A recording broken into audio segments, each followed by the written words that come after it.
সামনে ওই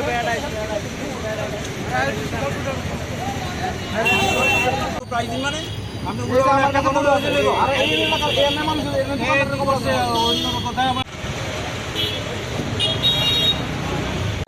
কন্টেনারের ঘুরির ভিতরে বাড়ির যে তোর অফিস আছে লেবার দিয়ে আমি করে তুলে রাখছি আমাদের বড় আছে